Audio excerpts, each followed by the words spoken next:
अस्सलाम वालेकुम स्टूडेंट्स। आज हम पढ़ने जा रहे हैं एमडी कैट का second lecture which is sentence completion.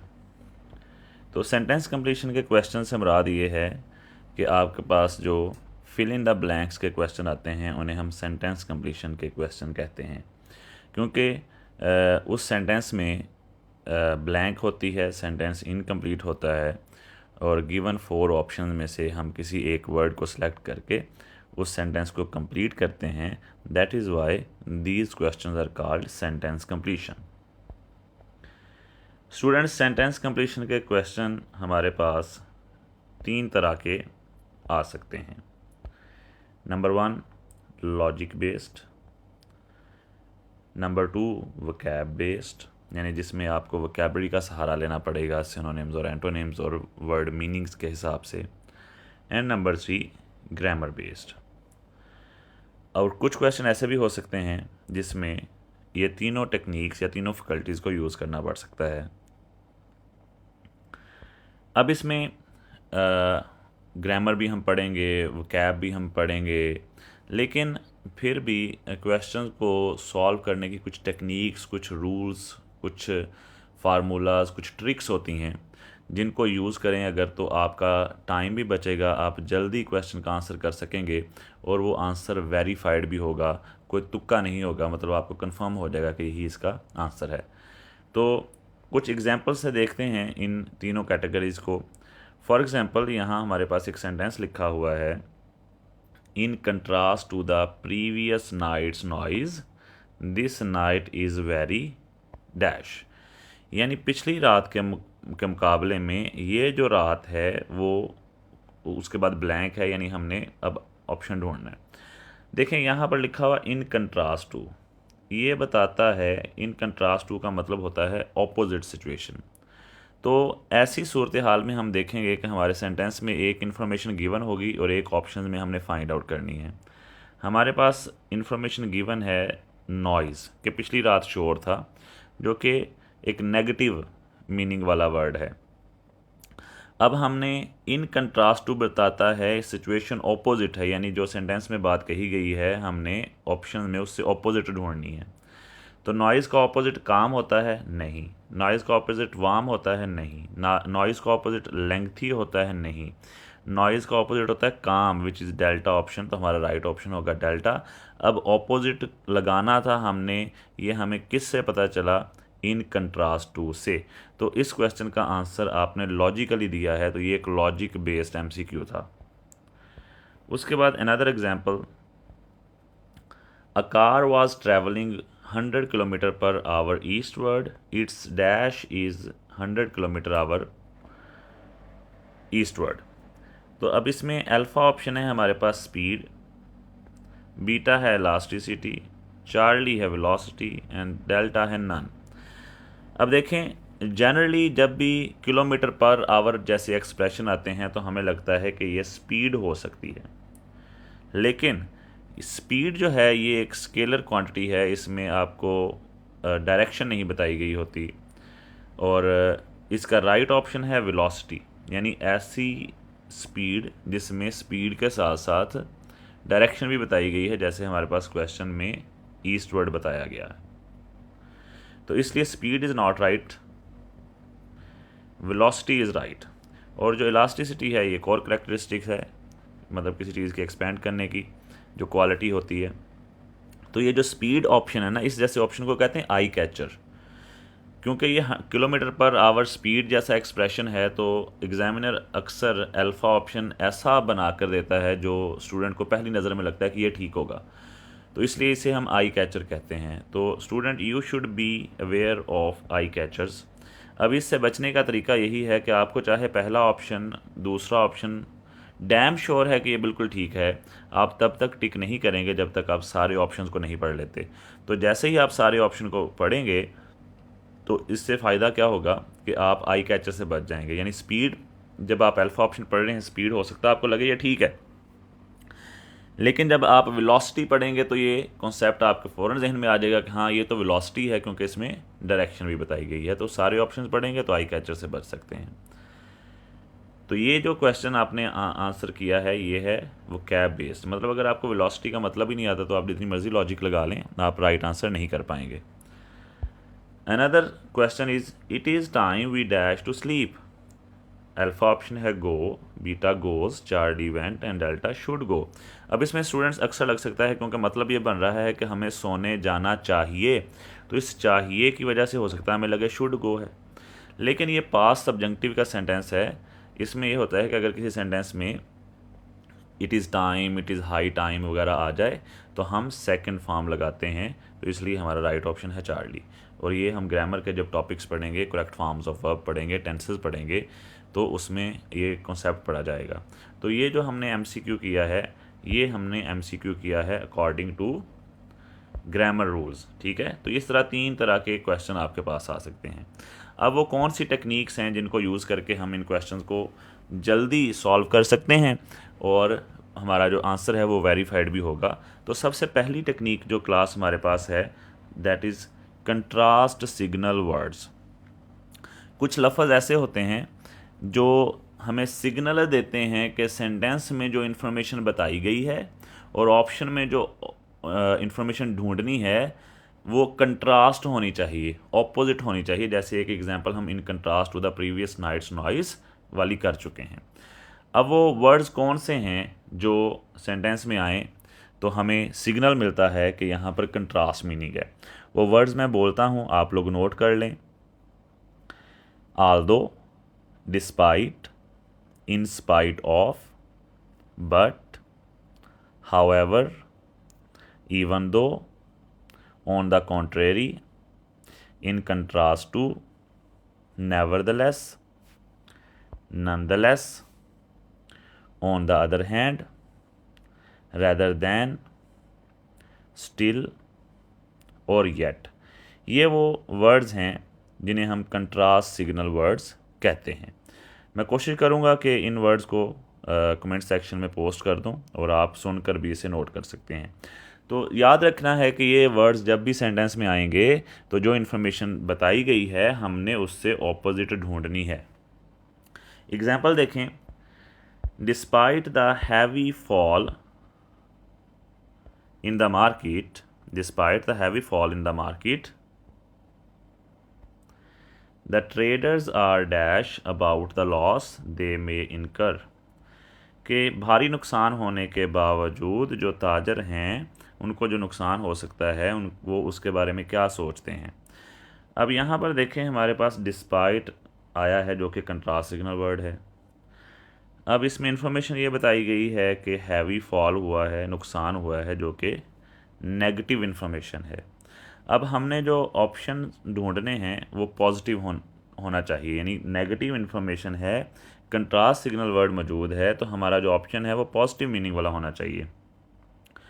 तो यहाँ पर देखिए हमारे पास जो अल्फ़ा ऑप्शन है वो है कंप्लेसेंट, जिसका मतलब होता है सेटिस्फाइड होना, पॉजिटिव बात है।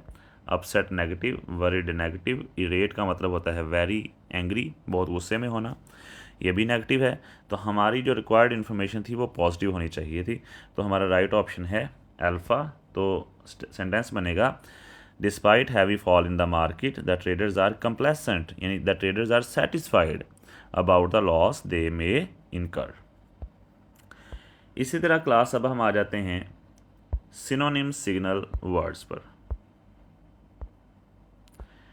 सिनोनिम सिग्नल वर्ड्स ये हैं कि जब इनमें से कोई वर्ड सेंटेंस में आएगा तो जो इन्फॉर्मेशन दी गई है उसी जैसी इन्फॉर्मेशन आपने ऑप्शन में ढूंढनी है, यानी अब हमने ऑपोजिट नहीं ढूंढनी, हमने सेम ढूंढनी है। तो सिनोनिम सिग्नल वर्ड्स क्या हैं वो नोट कर लें। And, similarly, in addition to, additionally, for example, for instance, that is, likewise, same as and like. ये वो वर्ड्स हैं, ये जब भी सेंटेंस में आ जाएं तो आप क्या करेंगे, आप जिस तरह की इन्फॉर्मेशन स्टेटमेंट में मौजूद है उसी तरह की इन्फॉर्मेशन आप ऑप्शन में ढूंढेंगे। फॉर एग्जांपल सेंटेंस हमने लिखा हुआ है यहाँ पर, my job interview went well and the employer dash मी। अब ये देखें जॉब इंटरव्यू वेंट वेल। अब यहाँ पर हमारे पास सिनोनिम सिग्नल वर्ड एंड आया हुआ है। जो इन्फॉर्मेशन यहाँ पर गिवन है वो है वेंट वेल, यानी इंटरव्यू अच्छा हुआ है, विच इज़ पॉजिटिव थिंग। अब अगर किसी शख्स का इंटरव्यू अच्छा होगा तो उसे जो एम्प्लॉयर है वो हायर ही करेगा। देखें यहाँ पर रिजेक्टेड भी नेगेटिव वर्ड है, हायर्ड पॉजिटिव है, रिफ्यूज भी नेगेटिव है, इग्नोर्ड भी नेगेटिव है। तो अगर हमारे पास पॉजिटिव इन्फॉर्मेशन थी, सिनोनिम सिग्नल वर्ड की वजह से हमने पॉजिटिव वर्ड ही ढूंढना है, विच इज़ हायर्ड। अगर आप यहाँ पर एंड की जगह पर बट लगा दें, इसी सेंटेंस में एंड की जगह पर बट लगा दें जो कि कंट्रास्ट सिग्नल वर्ड है, तो सेंटेंस हो जाएगा my job interview went well but. अब बट आ गया है तो अब हमने ऑपोजिट इन्फॉर्मेशन ढूंढनी है, तो अब हमारा आंसर रिजेक्टेड या रिफ्यूज होगा। तो देखें वही सेंटेंस है, सिर्फ एक वर्ड ने मीनिंग चेंज कर दिया है। तो आप ध्यान से देखेंगे, कंट्रास्ट सिग्नल वर्ड हो तो ऑपोजिट मीनिंग ढूंढना है, सिनोनिम सिग्नल वर्ड हो तो सेम मीनिंग वाला वर्ड आपने सेंटेंस में ढूंढना है। अच्छा जी, उसके बाद जो नेक्स्ट टेक्निक है हमारे पास क्लास, उसे कहते हैं कॉज एंड इफ़ेक्ट। यानी सेंटेंस में आपको दो बातें बताई गई होंगी, एक कॉज होगा और दूसरा उसका इफ़ेक्ट होगा। अगर कॉज गिवन है तो ऑप्शंस में इफ़ेक्ट ढूंढ लें, अगर इफ़ेक्ट गिवन है तो ऑप्शन में कॉज ढूंढ लें। अब वो कौन से वर्ड्स हैं जो सेंटेंस में आ जाएं तो हमें पता चल जाता है कि यहाँ पर कॉज एंड इफ़ेक्ट वाली टेक्निक लगानी है। वो वर्ड्स लिख लें, because, for this reason, therefore, consequently, henceforth, for, thus, since, as a result, and if और then। या इनके ही मीनिंग वाला कोई और लफ्ज़ आ जाए जो कॉज एंड इफ़ेक्ट वाला मीनिंग दे रहा हो, क्योंकि वाला मीनिंग दे रहा हो, इसलिए वाला मीनिंग दे रहा हो, तो हमें पता चल जाना चाहिए कि यहाँ पर कॉज एंड इफ़ेक्ट की टेक्निक लगेगी।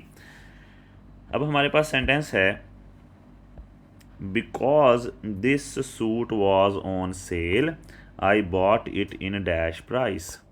अब यहाँ पर because आ गया which is cause and effect indicator। अब इंफॉर्मेशन एक हमें दी है जो कि है ऑन सेल, यानी सूट ऑन सेल है, अब ये कॉज है। अब अगर कोई सूट ऑन सेल हो तो उसका रिज़ल्ट क्या निकलेगा, उसकी प्राइस लोअर होगी, हायर होगी, ओल्ड यानी पुरानी रहेगी, या सेम होगी। तो ज़ाहिर है अगर कोई चीज़ ऑन सेल हो तो उसकी कीमत कम हो जाती है, तो हमारा राइट ऑप्शन है लोअर।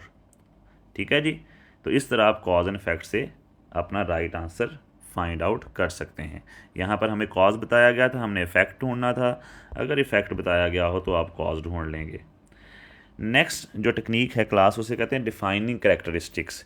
यानी सेंटेंस में कभी कभार ऐसा होता है कि जो स्टेटमेंट होती है उसमें किसी चीज़ की डेफिनेशन होती है, और वो ज़रूरी नहीं है वही डेफिनेशन हो जो बुक्स में लिखी होती है। मतलब कोई सेंटेंस होगा जो किसी एक चीज़ को डिफ़ाइन कर रहा होगा, एक्सप्लेन कर रहा होगा, डिस्क्राइब कर रहा होगा, तो आप देखेंगे कि उस सेंटेंस में जिस चीज़ की डेफिनेशन है हमारे पास वो ऑप्शन में मौजूद होगा, हम वो ढूंढेंगे।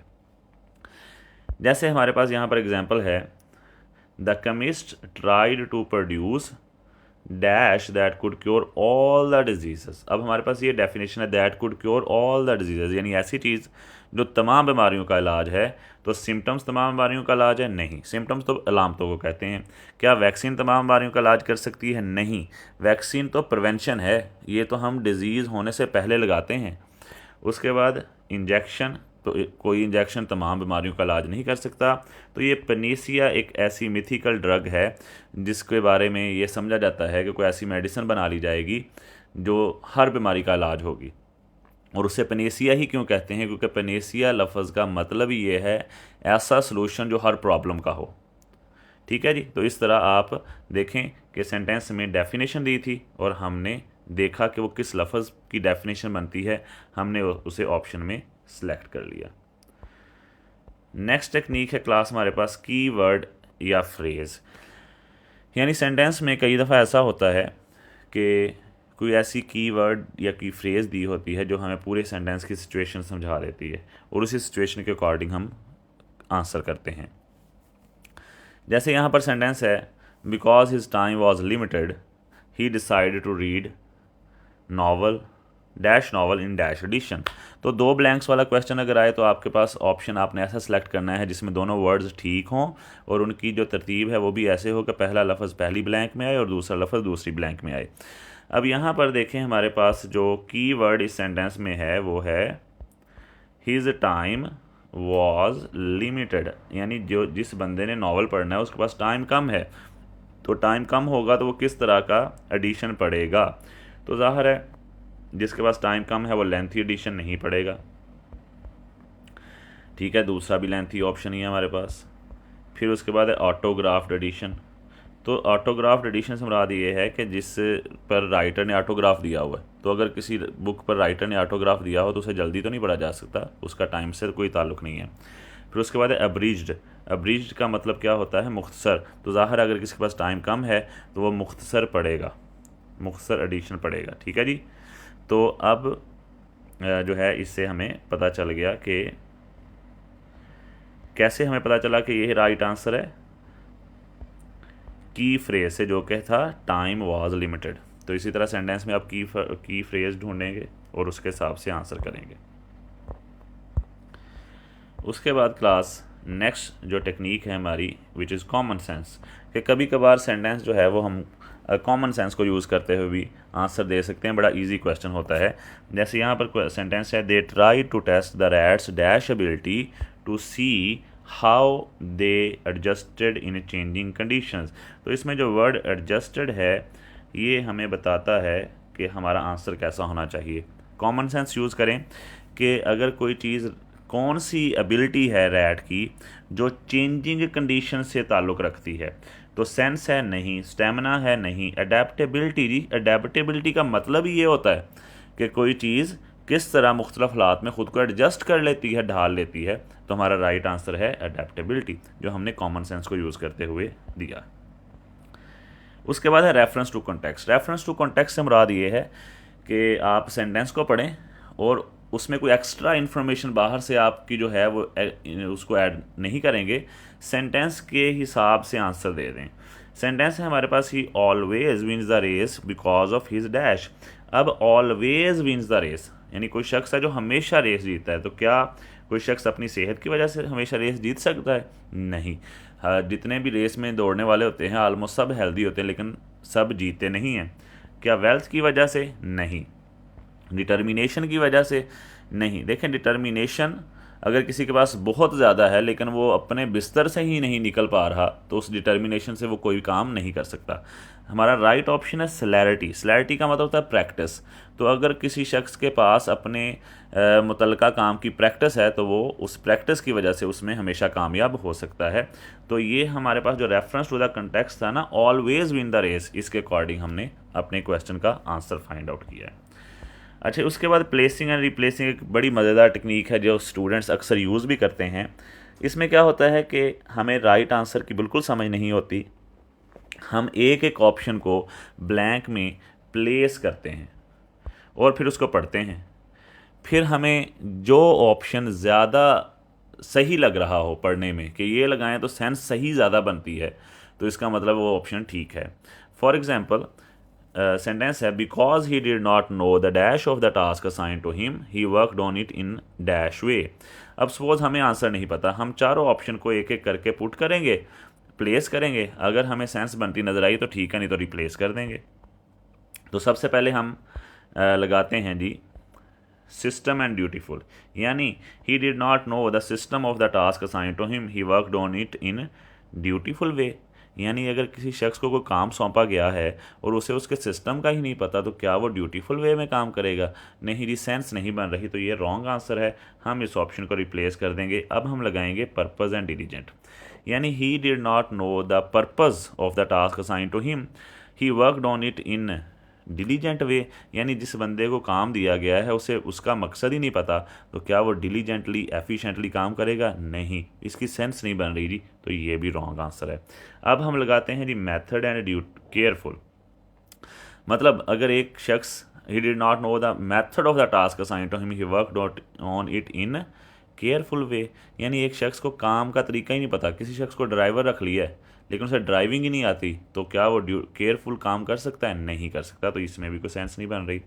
अब हम अगले ऑप्शन को लगाते हैं, which is advantage and careless, यानी he did not know the advantage of the task assign to him, he worked on it in careless way, यानी उसे जो काम सौंपा गया उसे पता ही नहीं उसका फ़ायदा क्या है, तो वो वहाँ पर बेध्यानी से काम करेगा। ज़ाहिर है अगर किसी को किसी काम के फ़ायदा का नहीं पता तो वो दिल लगा के काम नहीं करेगा, वो केयरलेसली काम करेगा।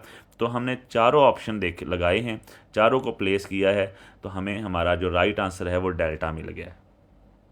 ठीक है जी, ऐसे ही आप प्लेसिंग या रिप्लेसिंग करेंगे। अगर आपको अल्फ़ा ऑप्शन बीटा ऑप्शन ठीक लग रहा है तो वहीं पर टिक नहीं लगा देना, आपने चारों ऑप्शन को प्लेस करके देखना है, फिर फैसला करना है कि ज़्यादा अच्छा ऑप्शन कौन सा है, ज़्यादा सूटेबल ऑप्शन कौन सा है। उसके बाद last but not the least, excluding the wrong options. ये भी बड़ी मज़े की टेक्निक है। इसमें क्या होता है कि अगर हमें राइट ऑप्शन नहीं पता तो अगर हमें रॉन्ग पता है तो हम उसे एक्सक्लूड करते जाते हैं। तो एंड पर अगर हमारे पास 2 ऑप्शन बच गए हैं तो फिर भी राइट ऑप्शन ढूंढना आसान है। कई दफ़ा क्या होता है कि तीनों ही रॉन्ग एक्सक्लूड हो जाते हैं, हमारे पास सिर्फ एक बचता है, हमें उसका मतलब नहीं भी पता तब भी हमें अपना आंसर मिल जाता है। फॉर एग्जाम्पल सेंटेंस है the room had not been used over many years because it could have collapsed any time, कि एक कमरा है जिसको काफ़ी सालों से इसलिए इस्तेमाल नहीं किया गया क्योंकि वो किसी भी वक्त गिर सकता है। तो अल्फ़ा ऑप्शन है जी वाइड, तो जो वाइड कमरा हो, खुला कमरा हो, स्पेशियस रूम हो, तो वो किसी भी वक्त गिर सकता है? नहीं, ये तो राइट ऑप्शन नहीं है। हमें राइट का नहीं पता, हम रॉन्ग ढूंढ रहे हैं, तो ये भी रॉन्ग है, इसको एक्सक्लूड कर दें। अच्छा जी, उसके बाद अगला ऑप्शन है अटैच्ड। तो अगर कोई रूम किसी चीज़ से अटैच हो तो वो गिर सकता है, यानी वो गिरने की वजह हो सकती है? नहीं, तो ये भी रॉन्ग ऑप्शन है, इसे भी एक्सक्लूड कर दें। अगला ऑप्शन है डेकोरेटेड। तो अगर कोई रूम डेकोरेटेड हो तो उसके गिरने की वजह हो सकती है, वो किसी भी वक्त गिर सकता है? नहीं, तो ये भी रॉन्ग ऑप्शन है, इसे भी हमने एक्सक्लूड कर दिया। अब बिलफर्ज हमें ये वर्ड डिलैपिडेटेड का मतलब नहीं पता, ठीक है, और हमें नहीं पता ये राइट क्यों है, लेकिन हमें ये पता है कि बाकी तीनों गलत हैं और उनको हमने एक्सक्लूड कर दिया। हमारे पास एक ही ऑप्शन बचा है, उसका मतलब आता है या नहीं आता वही ठीक है। ठीक है, डिलैपिडेटेड का मतलब होता है कोई चीज़ इतनी ख़राब हो चुकी हो कि वो इररिपेयरेबल हो जाए या इतनी पुरानी हो जाए कि उसे ठीक ना कर सकें, तो फिर उसके ऐसा कमरा जो इतना खस्ता हो गया है, जो अब मुरम्मत नहीं हो सकता, उसके गिरने का ख़दशा होता है। तो इस तरह एक्सक्लूडिंग द रॉन्ग ऑप्शन करके आप जो हैं वो अपने राइट आंसर तक पहुंच गए। तो ये वो टेक्निक्स हैं जिनको यूज़ करके स्टूडेंट्स हम अपने MCQs जो सेंटेंस कंप्लीशन के हैं उनको ईजीली और एफिशिएंटली सॉल्व कर सकेंगे। अगर आपका इन टेक्निक्स के हवाले से कोई भी क्वेश्चन हो तो कमेंट सेक्शन में लाजमी पूछिएगा और अपना ख्याल रखिएगा। बहुत जल्द नेक्स्ट लेक्चर के साथ हाज़िर होंगे।